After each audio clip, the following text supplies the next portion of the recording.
Shadow podcast this week, we actually did an interview with the prison show. They actually interviewed us in preparation for Fan Expo and just to talk about our podcast. The prison show is a radio show that is recorded in Houston and is broadcast by a local radio station, and a lot of inmates listening to it. That's how I first heard about it, was while I was in prison. Malone and I both listened to it while we were locked up, and yeah, I've always wanted to be on it ever since I got out. I've been in contact with them many times, and last week it just so happened that last minute we were able to get on. And as you'll hear, there are a lot of technical difficulties. So I hope you enjoy the show, and we look forward to talking to you soon, probably after Fan Expo, when we hopefully are able to do a live stream for you guys. All right, bye. How's it going, guys? Sorry about that. Pretty good. Where's Malone? Malone, we had a lot of technical difficulties trying to call into the show tonight. So yeah, he is actually just up the road from you guys. We were trying to both call in, and hopefully he'll be down to visit you guys when you get set up in a new home. Yeah, I sent Hank a little bit of information, but I think he's a little bit behind. So you should tell us, how'd you hear the prison show and all that good stuff? Just tell us your story. Yeah. So I host the Shakedown with Malone, and we both met while we were at the Stringfellow unit. I spent 6 years in TDC for intoxicated manslaughter, and Malone spent 30 years in TDC, and I'll let him tell his story when he gets on.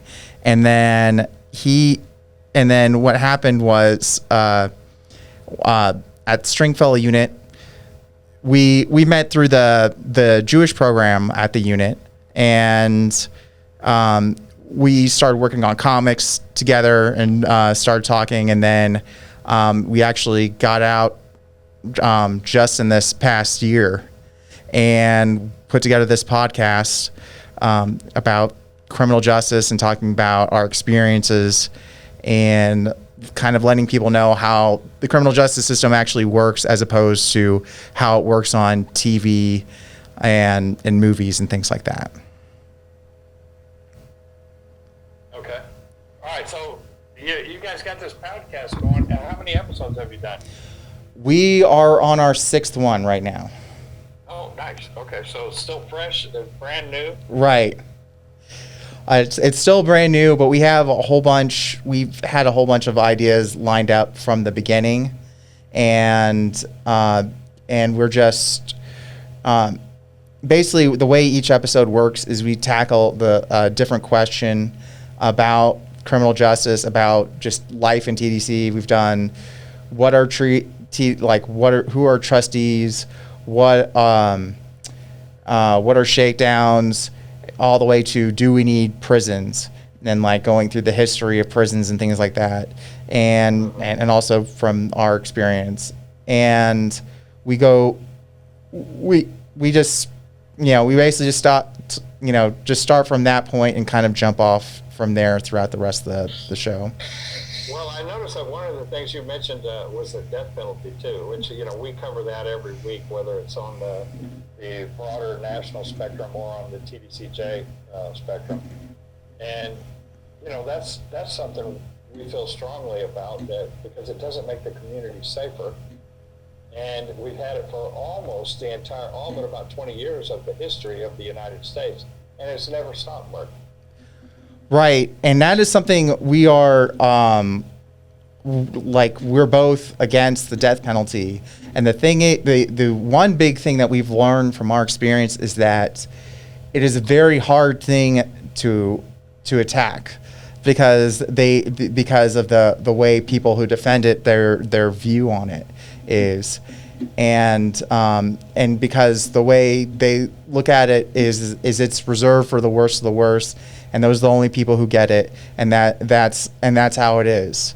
And the way we look at it is it's part of a much bigger system of neglect, and if we take out that the bigger system from the ground up, the death penalty goes down along with it, and that's part of why we want to shed light is this thing. It's not just the death penalty that's going in there that's harmful. It's the entire practice of not trying to rehabilitate people, to thinking that it's okay to just throw people, just basically take them out of society and forget about them, and not try and bring them back in and give them the help they need to come back. You know, people also miss the fact that it really isn't reserved for the worst of the worst, because you get people that are getting the death penalty under law of parties, and they weren't the person that pulled the trigger, that sort of thing. Or, you know, escapees who weren't the ones that pulled the trigger and, you know, wound up with it, that sort of thing. And then there's the whole aspect of people that were innocent. And we're around 200 exonerations, right at 200 exonerations in the U.S. out of a population on death rows of just over 3,000. So that shows you there's some percentage of people across the board that are innocent, and their cases just never get looked into.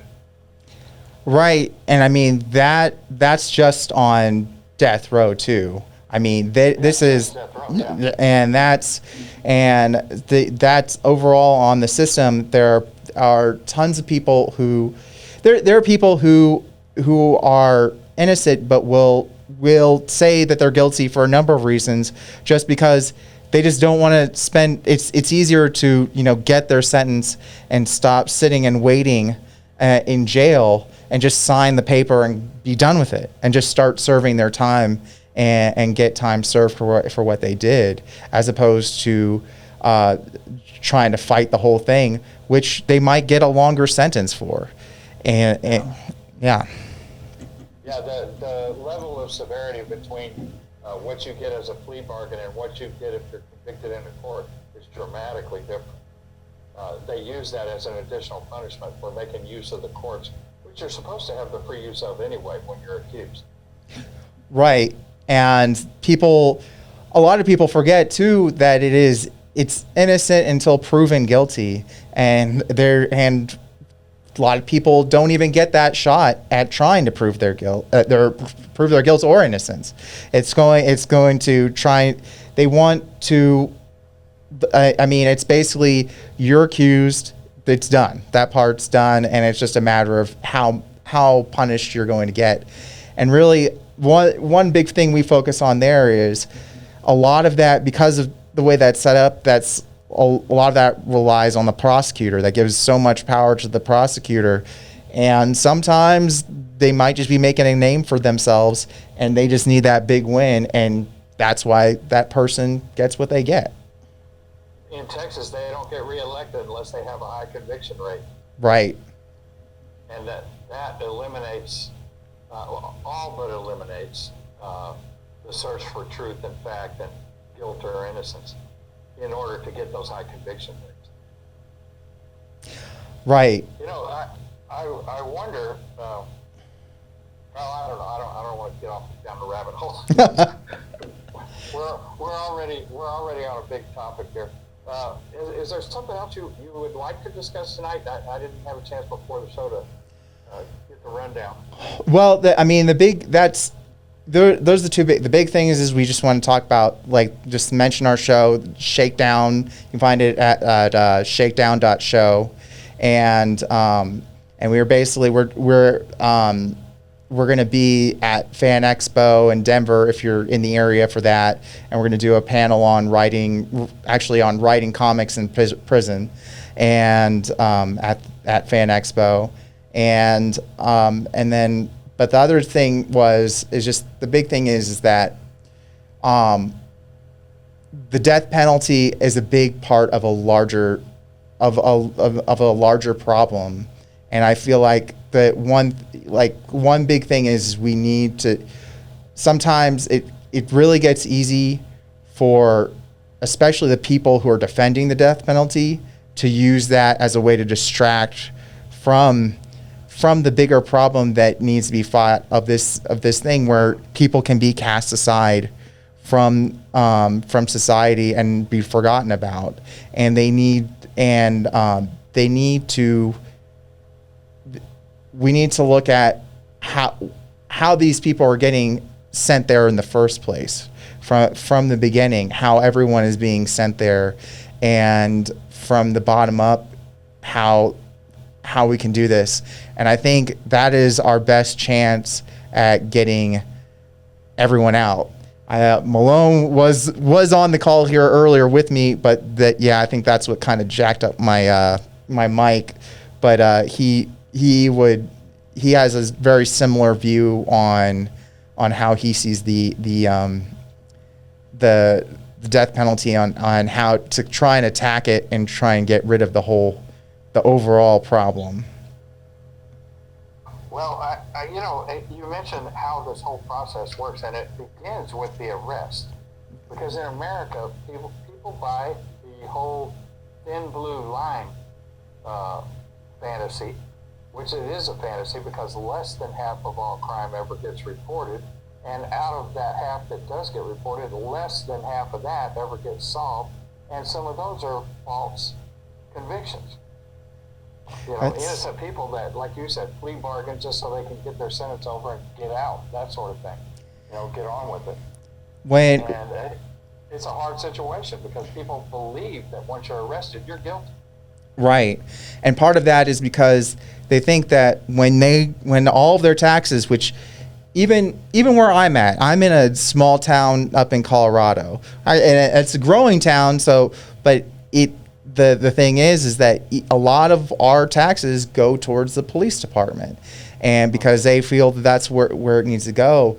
And part of that is because the way they understand it is when there's an investigation, they need to have the latest technology and this whole team that gets put together that as soon as something goes wrong, they can attack it and solve this problem. But that's not how policing in general works.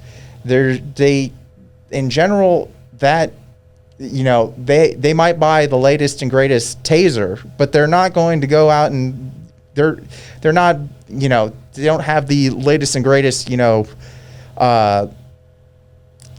guess, I don't know, fingerprint enhancing software or whatever that they to dig through. That's not what's going out there to solve crimes. And in this, busy arming and not doing the investigative stuff. Right. And the thing is here there's no reason to, because there's been a murder here like once in the past 100 years. So, yeah. So they don't even need all that stuff. Okay. Yeah. Well, I'm getting the signal we're out of time here. We've got to have you back, man.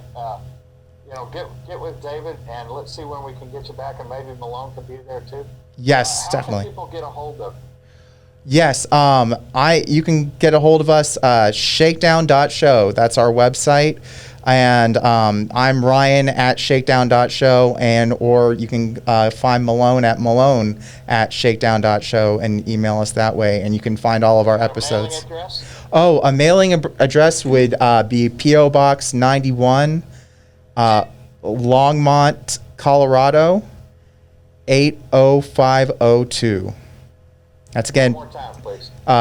P.O. Box 91, Longmont, Colorado, 80502. And you can meet Ryan at the Shakedown, Ryan Forbes, Rainforest. They'll get it to me. All right.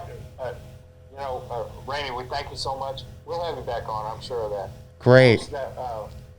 Shakedown.show is a real easy website to use. You can listen to all 6 podcasts there. Go down there and take a listen and see what goes on.